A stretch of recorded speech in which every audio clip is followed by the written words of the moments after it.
Happy Birthing Persons Day! Hi, I'm Andrew Rodriguez, and welcome to PsychoBible, babbling about psychology and theology.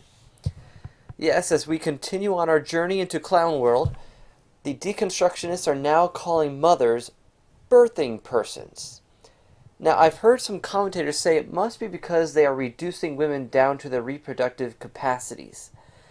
I would prefer that was the case, but the real reason is they are accommodating for trans men, women who get pregnant but believe they are men. So they want to be able to claim that men can become mothers as well.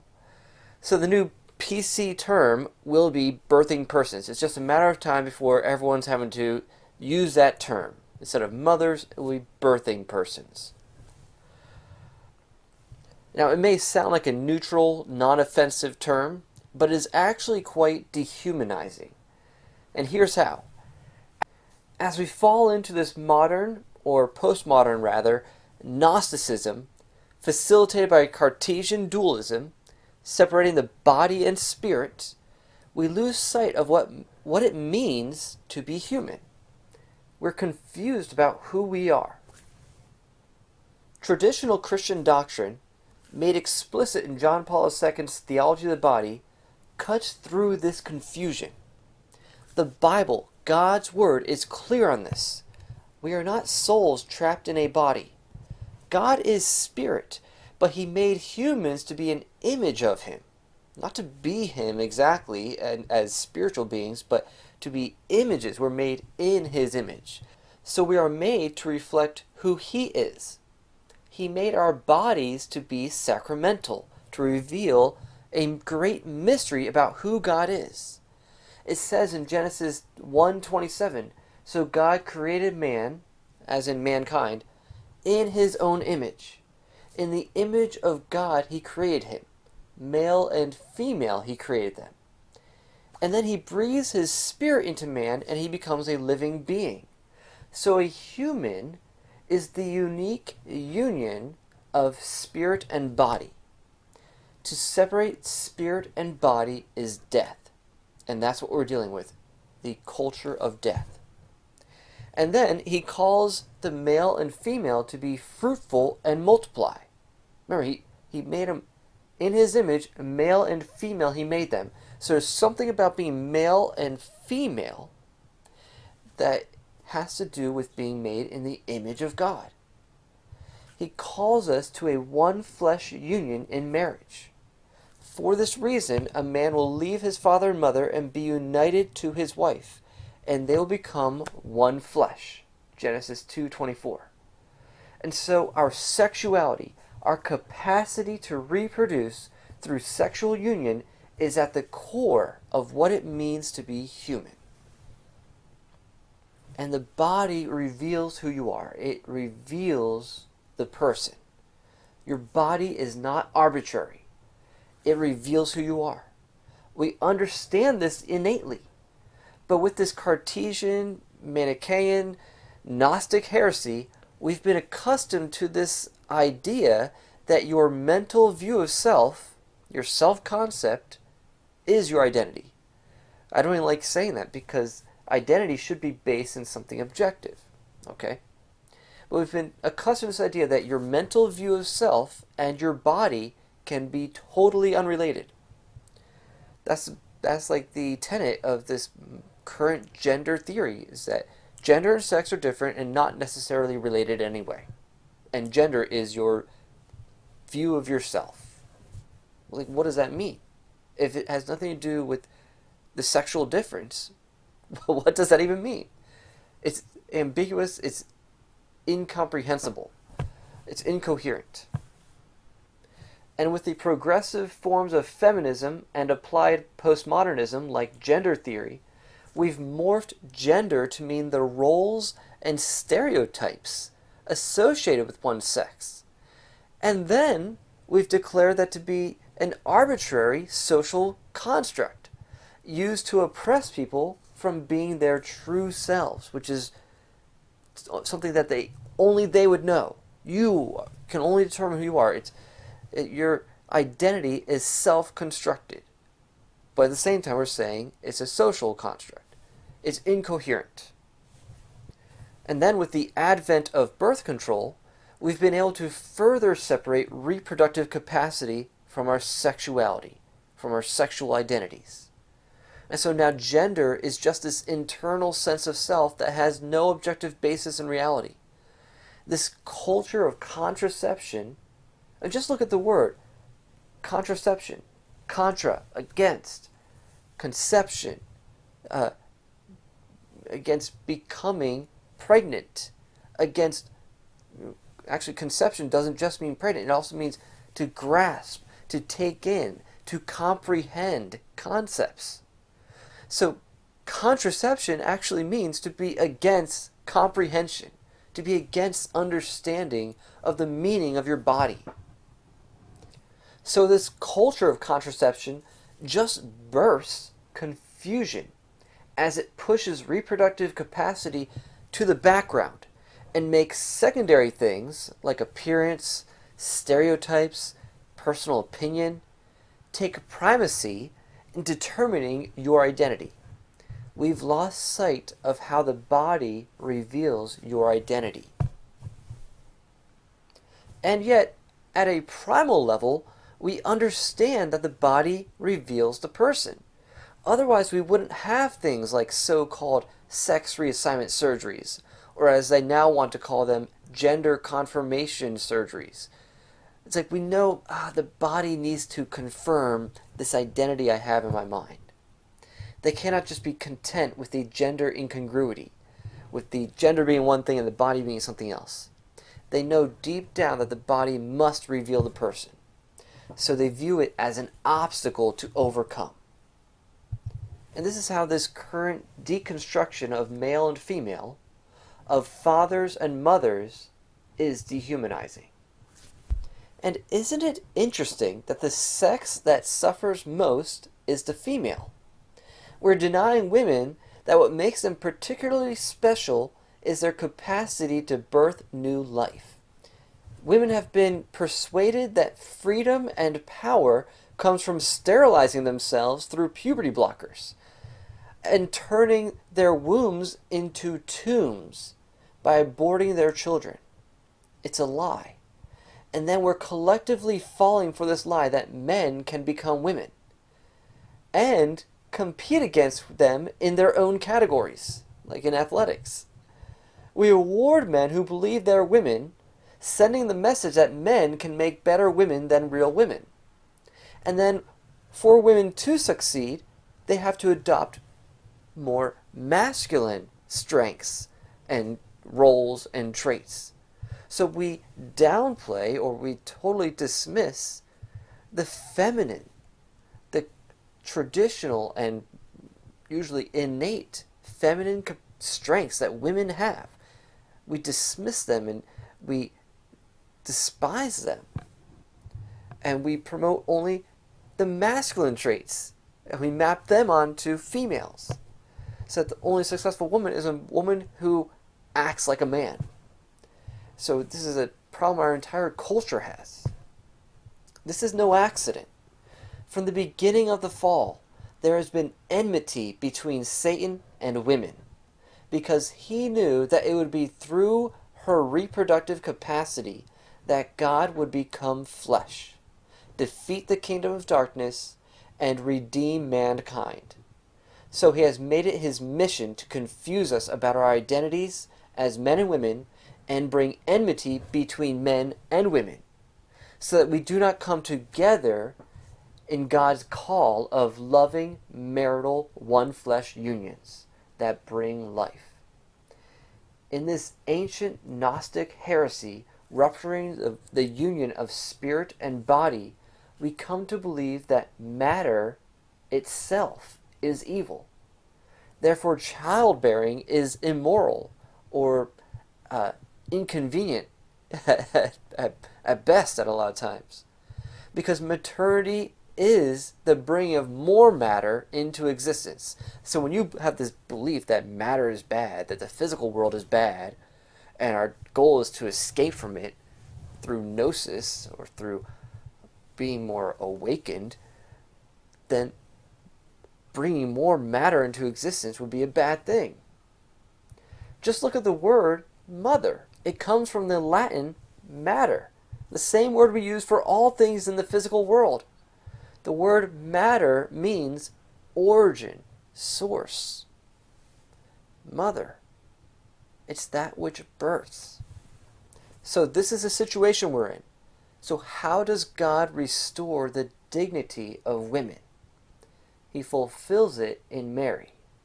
It's no mistake that Mother's Day is in May. The month of May was originally named for the Greek goddess Maya, a fertility goddess. And the root of her name means mother, or nurse, or midwife. But in time, Roman Catholics appropriated the month and dedicated it to Mary, the ultimate mother. Now, God could have chosen to come to earth as a man, fully formed and an adult, but he came as a baby, the uncreated being, the transcendent God who cannot be contained himself, but instead contains all of the universe, chose to be contained within Mary's womb. Her body revealed God to the world. Her body revealed theology, as Christopher West has aptly said. In Mary's womb, we see one of the most profound things I've learned as I've been studying theology of the body and symbolism over the past several years. The meaning of gender is cosmic. The male-female union is a pattern of all of reality, the union of heaven and earth.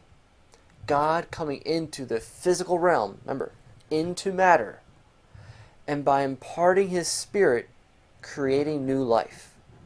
It's there in the original creation, and it's there in the fullest form in the incarnation.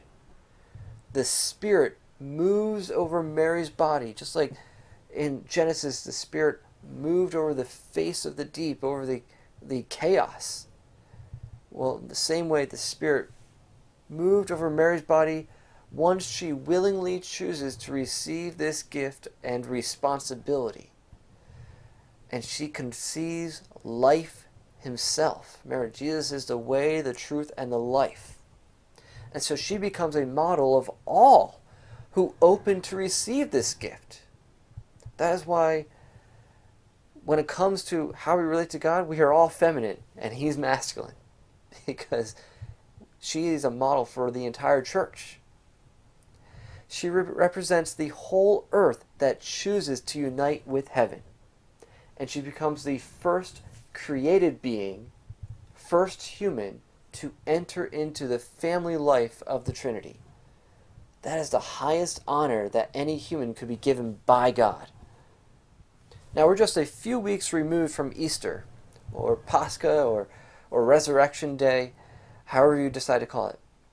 Well, in Jesus' resurrection, God again affirms the dignity of the feminine. Just as Mary's womb was originally going to be dedicated to her husband, Joseph, until the Holy Spirit conceived in her Jesus, so Jesus was deposited in a tomb that was originally dedicated to a different Joseph, Joseph of Arimathea. And the first one to see Jesus when he emerged, or birthed, out of that tomb, was a different Mary, Mary Magdalene. A Mary who wasn't immaculate and pure like the mother of Jesus, but a woman whose body was used and abused by men and demons. But she was redeemed by Jesus.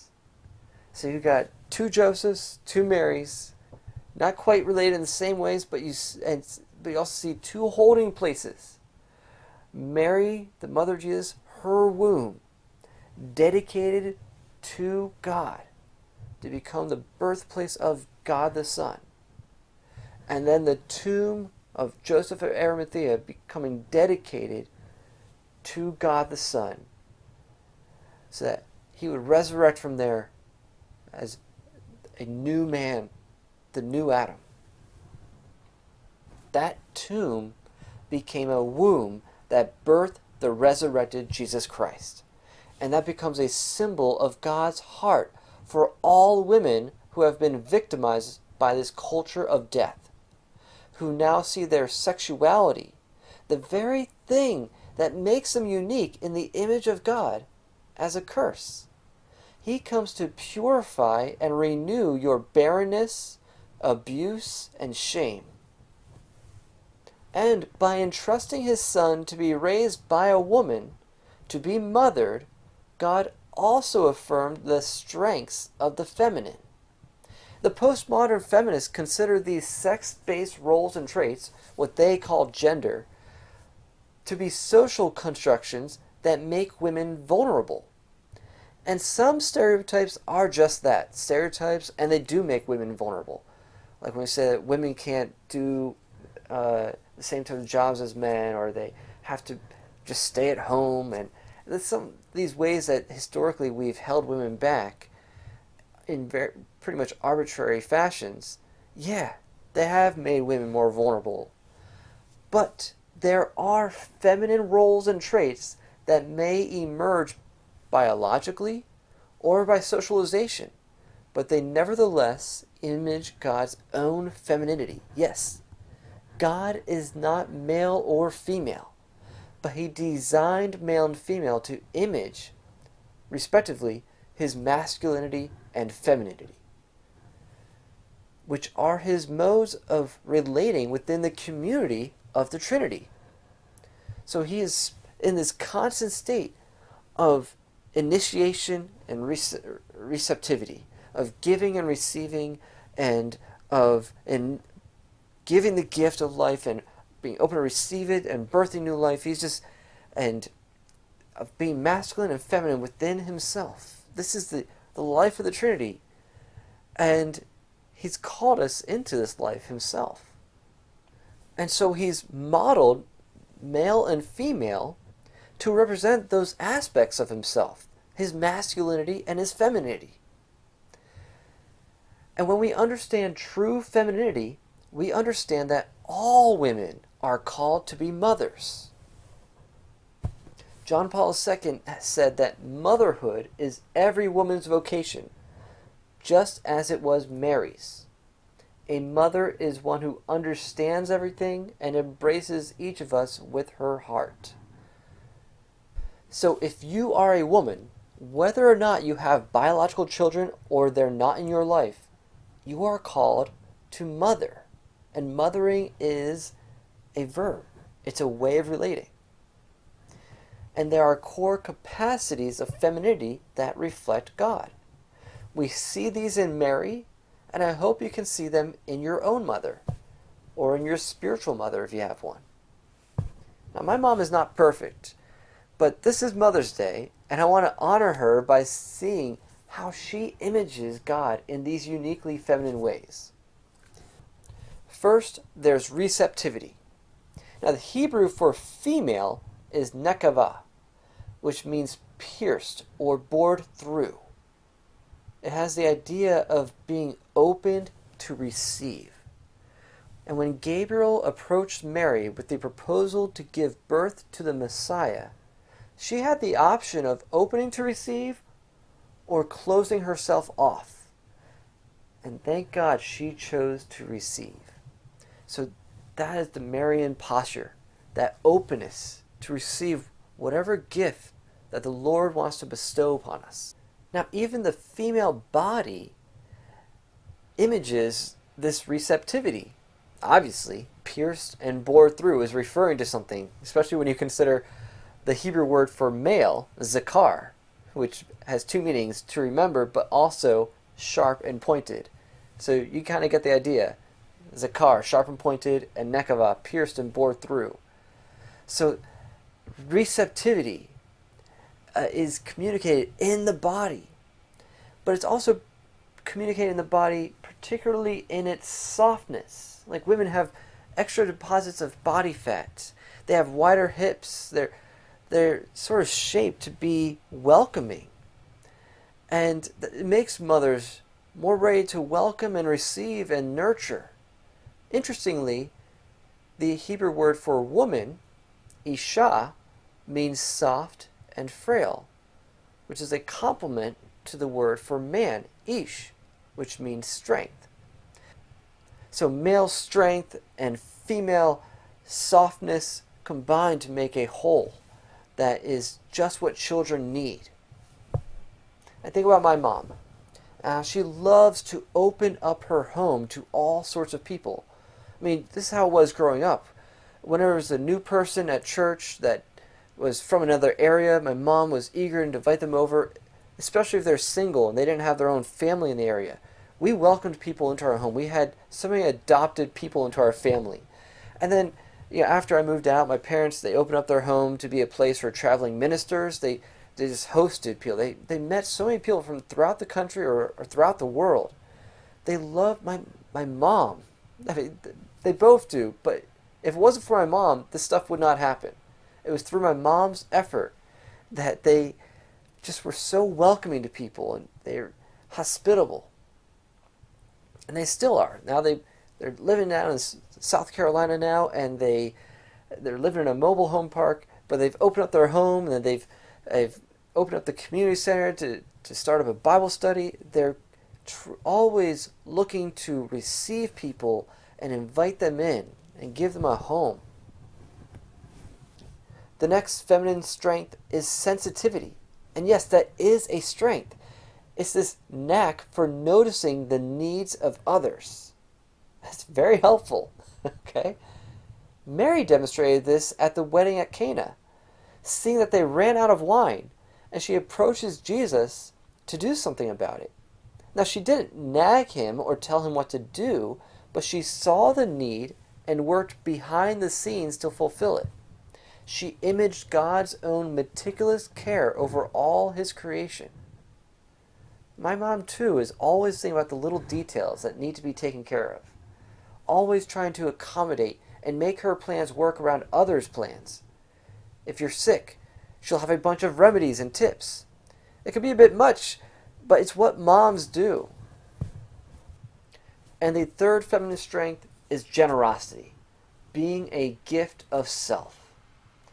In the middle of generosity is eros, the longing to unite with the good, true, and beautiful. And when a mom gives of herself, she is doing it to unite. But it comes at a cost. It is sacrificial. Just as God generously gave himself as a sacrifice, Mary demonstrated generosity as she was literally sacrificing her son. And we often think about how God so loved the world that he gave his only son. Well, so did Mary. She had to watch her son suffer and die. She suffered greatly seeing Jesus suffer on that cross. And yeah, my mom has given up a lot to care for us boys. And yes, she's made a lot of mistakes, but especially as a homeschool mom, she put aside a lot of her own comforts in order to ensure we had the best education. And she did it on a tight budget.